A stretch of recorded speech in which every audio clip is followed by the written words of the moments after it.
by 3 youths in the town centre outside of the New York nightclub. He was robbed. They took him to the ATM machines and tried to get money from him that way. They beat him up and eventually threw him over the engineer's bridge over the River Ouse on the embankment. And Robert used to love coming on the bike with us. We used to go everywhere on the Tiger on this one, and we had some great times out together.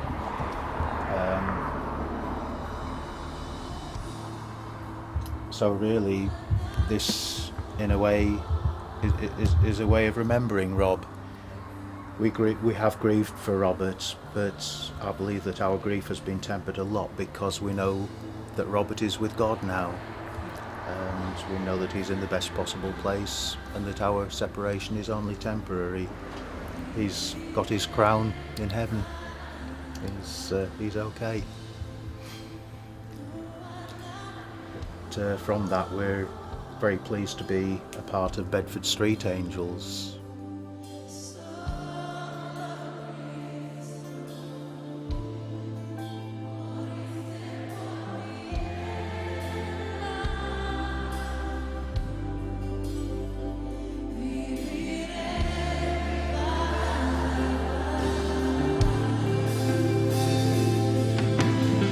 Each time a man stands up for an ideal, or acts to improve the lot of others, or strikes out against injustice, he sends forth a tiny ripple of hope. Those ripples build a current which can sweep down the mightiest walls of oppression and resistance. Can you reiterate that this is a Street Angels song?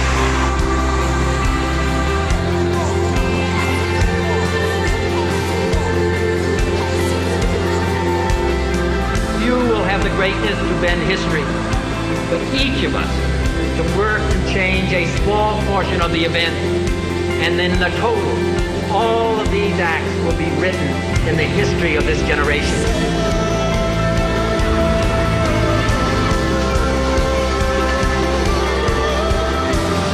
Thus you and your young compatriots everywhere have had thrust upon you a greater burden of responsibility.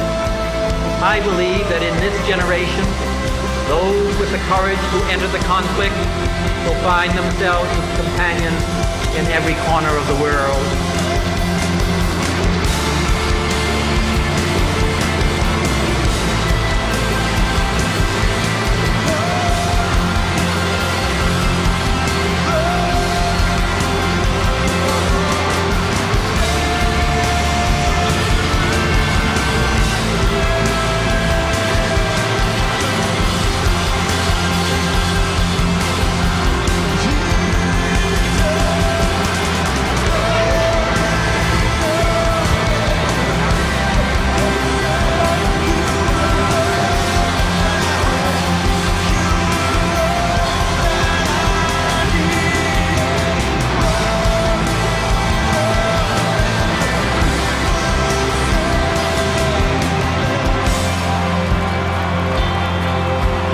History, the final judge of our deeds, let us go forth to lead the land we love, asking his blessing and his help, but knowing that here on earth, God's work is truly be our own.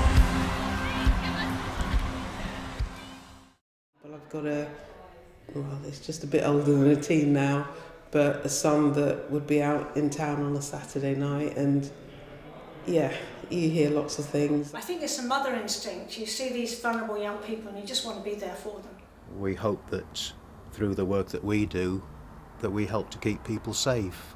We always start the evening with prayer, because that's key. Otherwise it's just 2 or 3 oldish people going out on the street on a Saturday night. What's that about? So we make sure we've got God with us.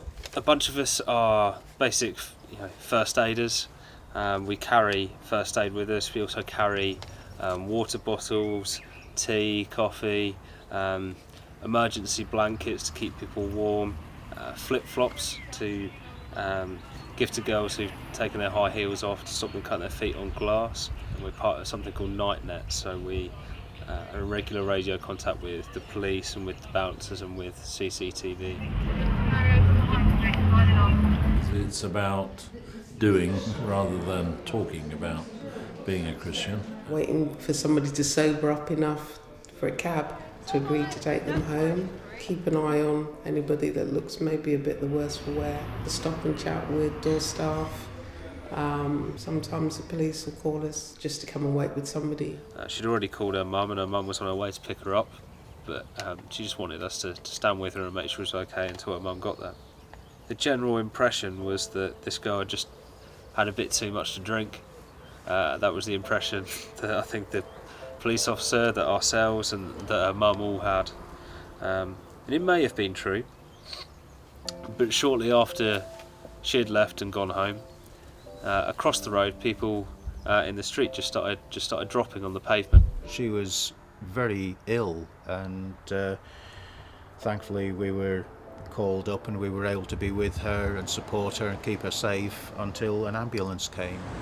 So I notice we're going into the quieter areas now. Yeah. But is it just as bad, or is It's it? not just as bad, but when if someone's been throwing up or is in a bit of a state, sometimes they seek out a quiet bench or a quiet bit of wall to lean against. So we've occasionally found people to pick up around this stretch of road.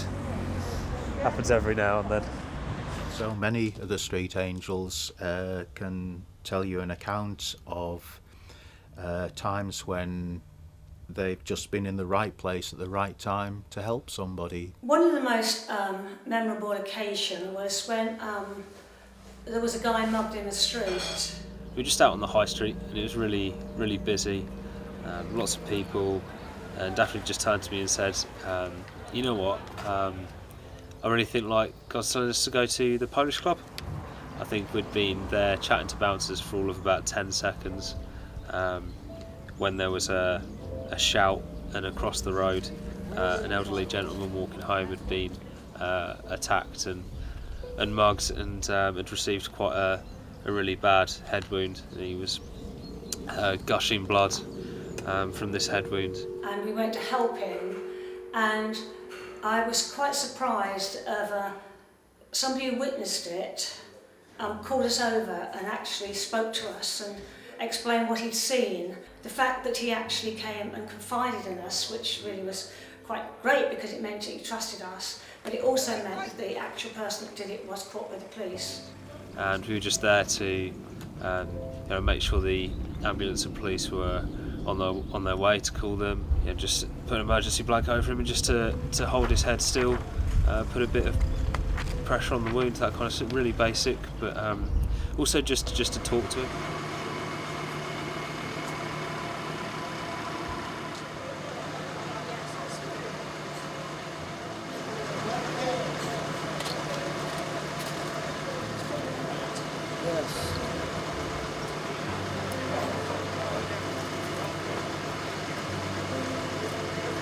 I was walking past a multi-storey car park and suddenly became aware of a man about 2 or 3 stories up trying to climb over the rails.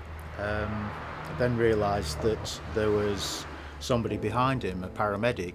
This may not have been the brightest thing to do, but I couldn't think of anything better at the time. I just went and stood underneath where he was about to jump and managed to distract him sufficiently for the ambulance crew to get hold of him and prevent him from making that jump. So I was very pleased that I was there. I felt a bit silly at the time trying to just look up at a bloke and stand in his way, stop him from jumping, but at the end of the day he didn't jump. You haven't got to be a special type of person, you've just got to have a heart for getting out there, rolling up your sleeves and helping. It brings together some very diverse churchmanships, and it's totally irrelevant when we're on the street. We are doing Christ's work, helping people without counting any kind of cost or laying down any preconditions for the help we give. Then the king will say to those on his right, "Come, you who are blessed by my Father. Take your inheritance, the kingdom prepared for you since the creation of the world. For I was hungry, and you gave me something to eat. I was thirsty, and you gave me something to drink.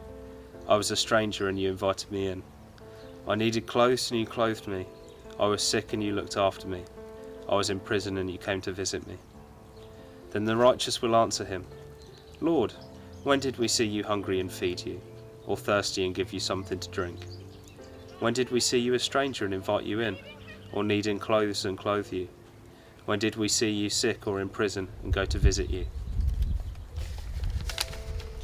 The king will reply, "Truly I tell you, whatever you did for one of the least of these brothers and sisters of mine, you did for me."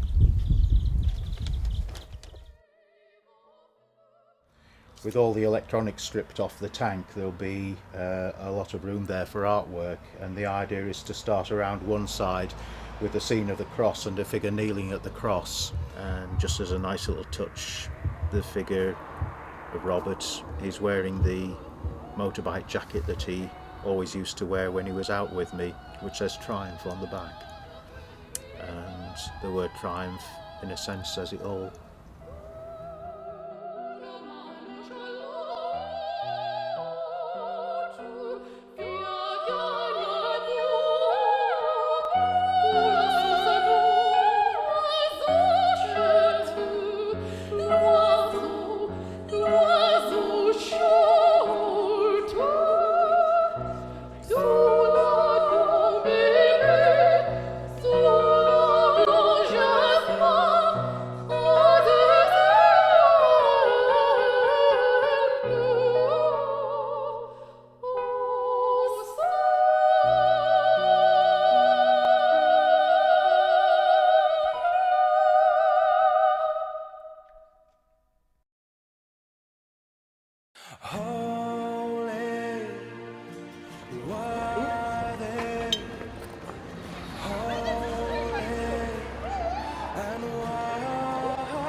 Where you died at the cross, you gave your life for my life. Blood and water poured from your side, the world turned dark from day to night, but your night was our light. And now you welcome me to surrender everything.